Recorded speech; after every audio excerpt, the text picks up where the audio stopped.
FIFO.sports. This one is likely going to be the last one before the new year, so do yourself a favour, make sure you do like, subscribe, follow. I'm going to link everything in the bio.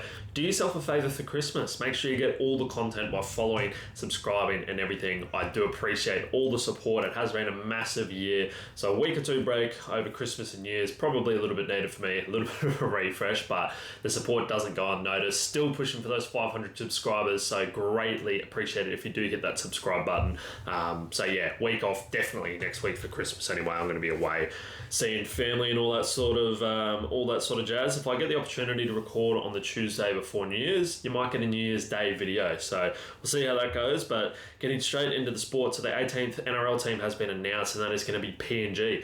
That one did catch me by surprise. I really thought over in WA they're going to tee up some sort of deal, but it just didn't end up happening, and they're going to be coming into the comp in 2028, so still a while away now, but I guess it's just going to be speculation for the longest time on what's going to be happening there, and you never know, something could fall through before then, so I'll get to that part in a second. But no team name, no jerseys, it only just got announced. I'm surprised, they don't really have any of that. I forgot really what happened with the Dolphins, how much of that they had prepared. I guess that was all part of their submission coming forward, so they kind of already probably had concepts ready to go, but PNG Pythons is one that has come to my mind. I can't really think of too much else. I feel like animal-based something like that would be pretty cool, considering that's the majority, I guess, of the teams, or a lot of the teams in the NRL, or something along those lines.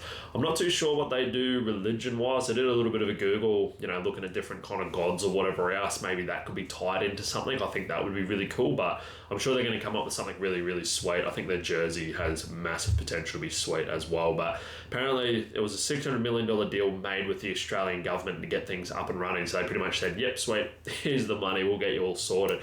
And I thought it was a little bit of a piss take when I heard the Hello Sports boys having a chat. Tom and Eddie were talking about it the other day, and saying that the deal was, it's geopolitical, it's to help out with China and all this, and I thought they were just absolutely dribbling, but it turns out when I was looking into it, that is actually part of it. So they're trying to secure up the South Pacific, don't want PNG doing deals and whatever with China, so Australia said, look, we'll give you a footy team, but you got to make sure that you're going to be hanging out with us pretty much. So that's a little bit of an interesting one, and that's definitely one way to get the PNG guys on board and making sure they're doing what you want them to do, given that the national sport is rugby league, and here's your NRL team finally. They're going to have so many fans, from day one for that team. It's ridiculous. It is huge. I saw Nathan Cleary talking about it the other day. Just kind of someone was picking his brain about PNG and playing over there when he was younger. I think it was for an under-19s origin, or it might have been a trial game or whatever. And he was it was packed. It was ridiculous, the atmosphere there. So it will be really cool seeing him come in there. It's been a long time coming, I think, and it is definitely an interesting team to bring in.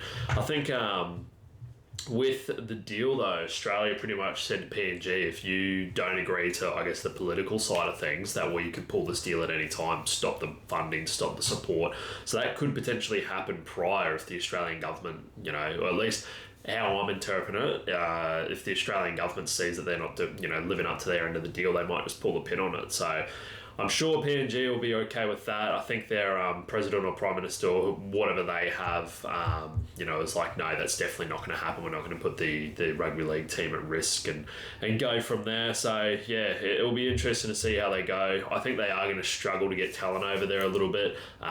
Probably look a little bit like the Dolphins of everything, but I think it's going to be a little bit of FIFO footy coming to and from Port Moresby, building a massive compound. They're putting millions of dollars into that to secure the players and everything to be sorted. But how good is that going to be for players with young families, things like that, having to live over there if they are supposedly going to be based and training out of Port Moresby? Massive incentives, though. Going to be tax-free income for the big dogs that do decide to go over there. So Elbow's gone, yeah, if you go over there, don't you worry about money, but pretty much touching none of that. So I think that would get a few players over there. And I think, honestly, similar to the Dolphins, I think it would attract a few of your older players that are probably starting to be on their way out, just to get some fucking cash before they send off. Or your kind of more fringe players that are playing a game here and there for other clubs but are struggling to break into the side, or just never really going to have an opportunity given the roster. So I could see them going over there, Who the hell's going to coach him? No idea. It wouldn't surprise me if you end up with like a Trent Barrett or something like that. But I think, honestly, to get a club going, if you want them hitting the ground running, you're going to need somebody along the lines of Uncle Wayne. So big Wayne Bennett, you never know, in a couple of years' time, he might finish up with the Rabbitohs, go over to PNG for a little bit, hang out there and just bring a side together. It will be interesting, and I'm sure we're just going to speculate for so long who they could potentially sign. People talking about like Cam Munster, things like that. Players that I was chatting with my brother about it the other day that I reckon could be a chance would be somebody like Ryan Pappenhausen. I reckon he could be a possibility as like a marquee signing.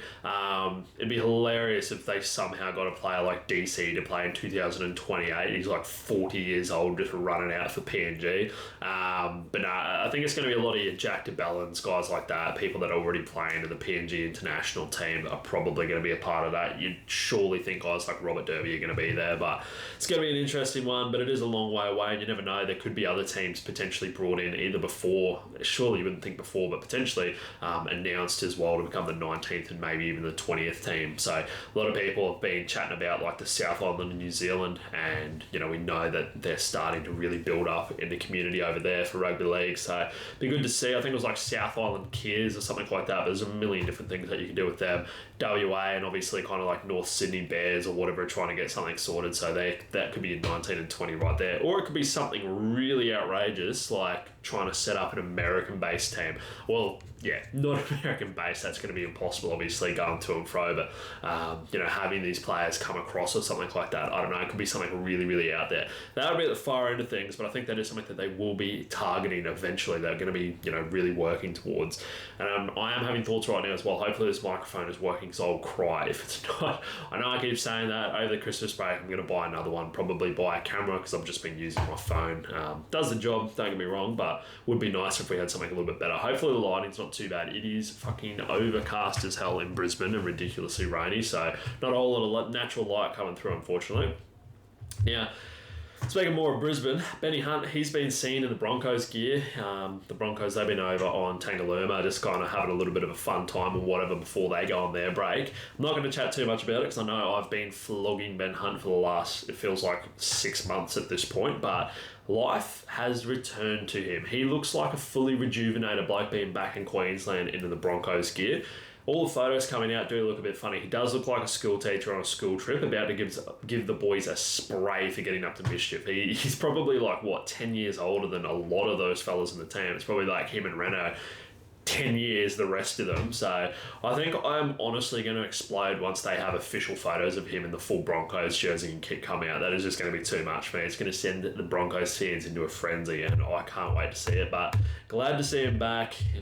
What is he, back at training next year, I think, obviously with the international duties and that. So apparently he's keen to get back into it. I just hate to be a Dragons fan, honestly, when you're hearing him say how much he missed the Broncos and always wanted to go back, and just looks happier. So I think that one worked out for everyone.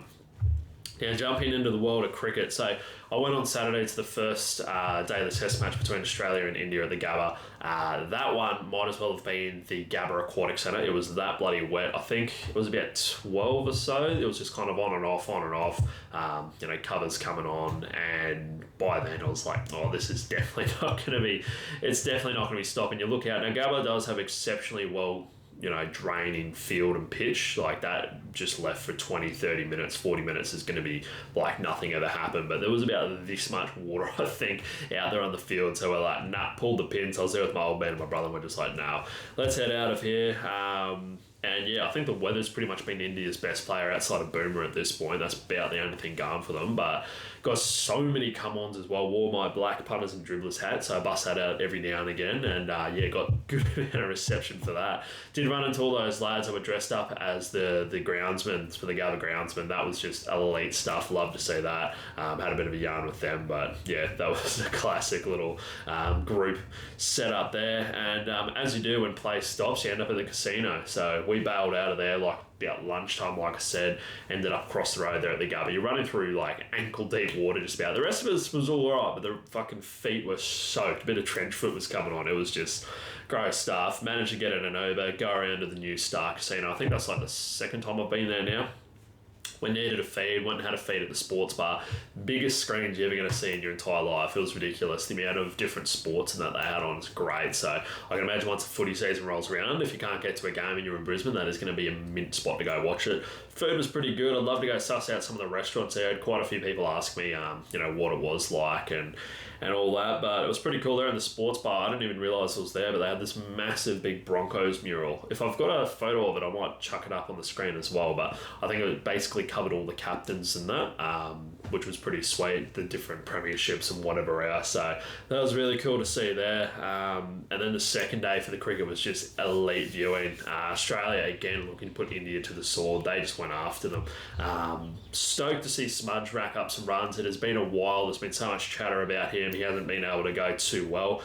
Managing to get a ton, and that's his 33rd, which is ridiculous, only behind Ricky Ponting for Australian centuries, which is outstanding. I don't think he's ever going to quite get to punter. He was just a once-in-a-generation, once-in-a-lifetime kind of talent that came through, but Smudge still getting the thing done. And then the man of the series, the man of the hour, Travis Head, he came out and just does what he does best and put India to the sword, put them all over the pitch in a wonderful fashion, scoring 152 off 160 balls.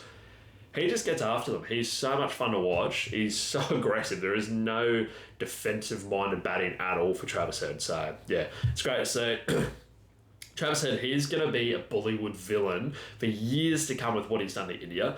Back-to-back tons in spectacular fashion. He's helped Smudge find his hands. He's probably mine and just about the nation's favourite cricketer at the moment. We collectively love Head, and it is hilarious to see the reactions that the Indian fans are giving him. His social media has been blowing up with them begging him to stop the punishment that he's putting to their bowlers. It is hilarious to watch. Some of their takes are a little bit etched and saying some weird shit, but overall it's fucking hilarious, and he bats like he's got shit to do and places to be. And he's only got one gear, and that's go, and he just gets straight after them. So love seeing Travis Head get it done. He is elite. And the rain, it has been so much head noise the entire time. India, they are cats going for the draw, hoping to pull it all back when they head to the G, but that is not going to end so well for them because Joshy Hazelwood, he's gone down injured. So that means we're releasing an absolute weapon in Scotty Boland, an MCG specialist at the G. And they might need to build him a second statue with what he does to India once it comes to that Boxing Day test. I'll be devastated if they bring in another bowler. I don't see that happening. You cannot deny Scotty at the G. That is his home ground, and we've seen what he's done in the past. And if it wasn't for the bowling attack that we had, he would fit into just about any other team. So I think we're going to see Scotty at the G, which is great. So, and it might be worth putting the house on Scotty Boland to get, I think, like a 5 or something like that. I think he's going to turn up big time in front of a sold-out Boxing Day test crowd. I'm going to be parked up in the pool, couple beers floating around, get the game going. I might even, there's a spot that I can kind of bring the TV outside, so that might be a go. One thing that I must say is how impressive Bumrah has been as well. He has just been elite. I dare say he's close to being admitted to hospital with back injuries with how much he's been carrying India. It'd be nice if somebody else in the team stepped up to help the poor fella, because if he wasn't playing, I think it'd be 3-0 by now for the Aussies. Yeah, Shiraz, he's picked up a few wickets here and there, but he has been a one-man army this series. It's ridiculous. He is just...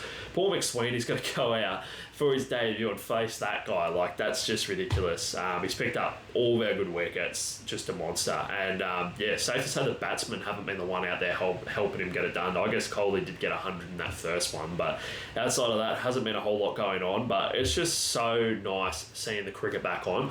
I think it was on Sunday. We got most of the day without too many delays. That finished up at 5:30 in the Arvo, and that just rolled straight into the first game of the Big Bash over in WA, which was amazing. And we got to see the Perth Scorchers beating the Stars. I haven't missed on my BBL pick so far this season. I need to start chatting about that a little bit more, but that's a New Year me problem, that one. Haven't missed a winner yet, so hopefully I can roll that into tonight. So the Brisbane Heat, they're taking on the Stars down in Melbourne. Brisbane are the favourites. I'll be backing them, obviously. Being in Brisbane, you've got to back the boys to get it done, but that's pretty much everything. That brings me to the end of it. Merry Christmas, you filthy animals. I'll see you either just before New Year's or in the New Year, so take care, enjoy a couple of cold ones responsibly, have a little cheeky punt on the cricket if you want, watch the cricket, and we'll get into everything next year. See you next time, have a good one.